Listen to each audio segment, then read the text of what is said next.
On to Saturday night. Skills challenge is a little different this year. Instead of teams of 3, we got teams of 2. Team Cavs, Donovan Mitchell, Evan Mobley. Team Rooks, Zachary Reese-Shea and Alex Sarr. Team Spurs, Chris Paul, Victor Wembanyama. And Team Warriors, Draymond Green and Moses Moody. This one's almost impossible to pick. But if you had to pick, who would you pick? I'd pick nobody because they need to go back to the old skills challenge format where it's one player and it's full court, because that was my favorite challenge at All-Star Weekend every year. I'm sure I went on a rant this time last year. I'm sure I went on a rant the year before that. It really is an annual rant. It used to be my favorite event when it was like CP, Darren Williams, Steve Nash, Dwayne Wade, and those guys were going as hard as they could, going, Kobe did it, LeBron did it. Everybody. It was, that was an event for stars. And now, they're switching it up again. Who knows what it's going to actually look like? It's turned into a gimmick, but I'm going to ride with CP and Wemby just because, Chris Paul is someone who's been there before. He's done the skills challenge before. And then, Wemby's going to be a star of the weekend. So I guess I'm just riding with the Spurs. I had Stephon Castle as the breakout player. I got Chris Paul and Wemby winning the skills challenge. I didn't really think that prediction through. I don't even know what the skills challenge is going to be, but I'm going with Chris Paul and Wemby. Man, so instead of saying who has the most to gain this weekend, it's not any particular player. It's just Spurs. People are remembering, the Spurs are back. I was thinking Spurs because Chris Paul and Victor Wembanyama are 2 guys who just hate to lose, and they'll do whatever it takes and go super hard in this. But I feel like there's a precedent of the home team winning, and I don't really know what it's going to entail and what that looks like for Draymond Green and Moses Moody. But I'm just going to go with tradition and history and say that Draymond Green and Moses Moody get the job done. They're familiar with the dimensions of Chase Center. I don't know. That's the advantage I'm going to give them in this situation, because we have no idea what the obstacle course is going to look like this time around. So I guess maybe they do it like they did. Remember they had the skills challenge as like an intermission for the Rising Stars Challenge a few years ago, and Scotty Barnes couldn't make a floater or a layup or whatever.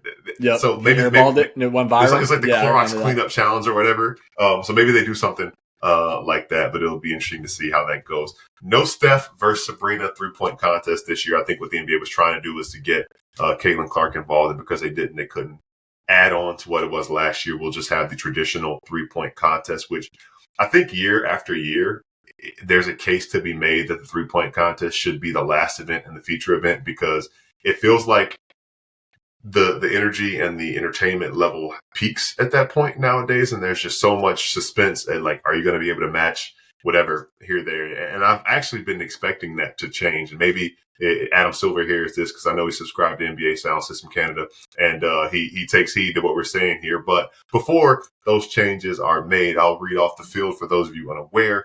Jalen Brunson, Cade Cunningham, Darius Garland, Tyler Hero, Buddy Hield, Cam Johnson, Damian Lillard, and Norman Powell. Who stands out to you? Who's winning this year's 3-point contest? Well, before I even answer that, did you know that Damian Lillard has won back-to-back 3-point contests? Back-to-back. I didn't know until I looked into it. So, that's what I'm saying. I almost, All-Star Weekend, it's almost like the winners have become obsolete, because I was looking at it. I'm like, I didn't realize Dame had won back-to-back. He's looking to become the second player ever to win 3 straight 3-point contests. If you can name the other 2, I'd be very impressed. But you also just said you did some research, so you might have seen what I was seeing.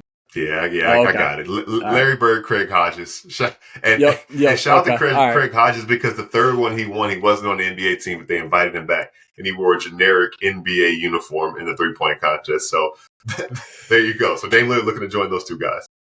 Yep, but I'm going to go with Tyler Hero winning the 3-point contest this year. And my reasoning for that is because to win the 3-point contest, you have to have a smooth release, and it has to be a quick release. And I feel like he does have a pretty compact release. He's going to be able to get all the way around. Get his shots up, knock down shots. He's had a monster year this year. He's first-time All-Star. This is a big weekend for him. I would love to pick Damian Lillard. Obviously, he is incredible at what he does, and he's already won 2 of them. One of the greatest shooters of all time. It feels like the safe pick, but I'm going to try and go outside the box. I'm taking Tyler Hero.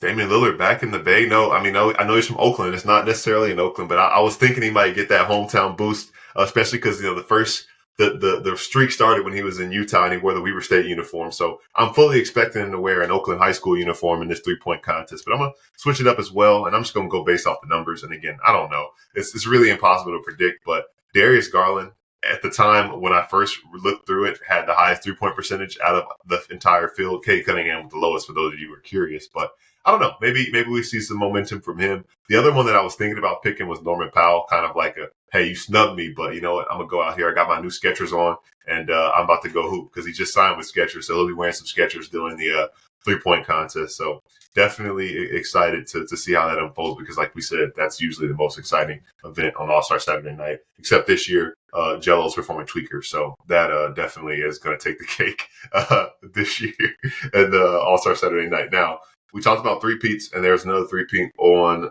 the table potentially here. Mac McClung, back-to-back slam dunk contest champion. He is joined by Matas Buzelis, Stephon Castle, as we mentioned already, and Andre Jackson Jr. in the dunk contest field. These are all guys who have an opportunity, if executed properly, to make names for themselves and gain a lot of public support with what they're able to do in the dunk contest. Your thoughts, your expectations, who stands out? Because I think all of these guys can fly. People just might not know it. Yeah, I don't want to like come off as a hater, but like, wouldn't it be kind of like bad for the league if Mac McClung was the only person to ever three-peat in slam dunk contest history and he didn't play in any NBA games any of the years that he had won the contest? Like, don't get me wrong, he injected life back into the dunk contest 2 years ago. Last year, I think it was kind of like all right, we get it, like you do this type of deal. And now he's come back for a third time to try and set that record. And again, like I get it. I'm like, all right, yeah, like we get it. This is what you do, and you have an opportunity to make history. So I respect that they invited you back. But at the same time, I'm like, does the NBA really want the only three-peat in dunk contest history to be Mac McClung? Probably not. I'm going to take Andre Jackson Jr. I think he is the most ridiculous athlete out of the three. I'm curious to see what he can come with creativity-wise. I don't really know a whole lot about his personality or anything like that. But, I feel like that's kind of an outside-the-box pick again. I'm just kind of like throwing darts here. So Andre Jackson Jr. is my pick. I don't know if you think Mac McClung's going to get the three-peat or if you got somebody else. Part of me does, and I say this with all due respect, but picking out of this field is kind of throwing a dart out. And also, that's just kind of the way the dunk contest goes. You go into it, and guys have great ideas, and they can't execute. Like, it's so much about execution and how you execute the right time. But I'm going to go with Matas Buzelis, and it's not just my Brewster Academy bias. He's talking about doing things that never been done before. He has a certain type of swagger and attitude. I mean, you've interviewed him in the past, and you kind of know the way he carries himself, or as the youngins call it, aura. He's got that. So I'm interested to see, how that translates and what he brings to the table in this one. So, and he's actually been playing well lately for Chicago. Now things have kind of cleared up and cleared him a space to perform. So he's going to maybe segue those good performances into an impressive dunk contest performance. I could be way off there, but I'm excited to see what he does, because it's also interesting too to see somebody who's taller, a little lankier, when they do things like that. Sometimes it doesn't look as cool. So he does face a little bit of an uphill battle, but if he does it properly and connects the right way, then I think that people will definitely be behind it. There's a fan vote element of the dunk contest this year, so we'll see how that plays out.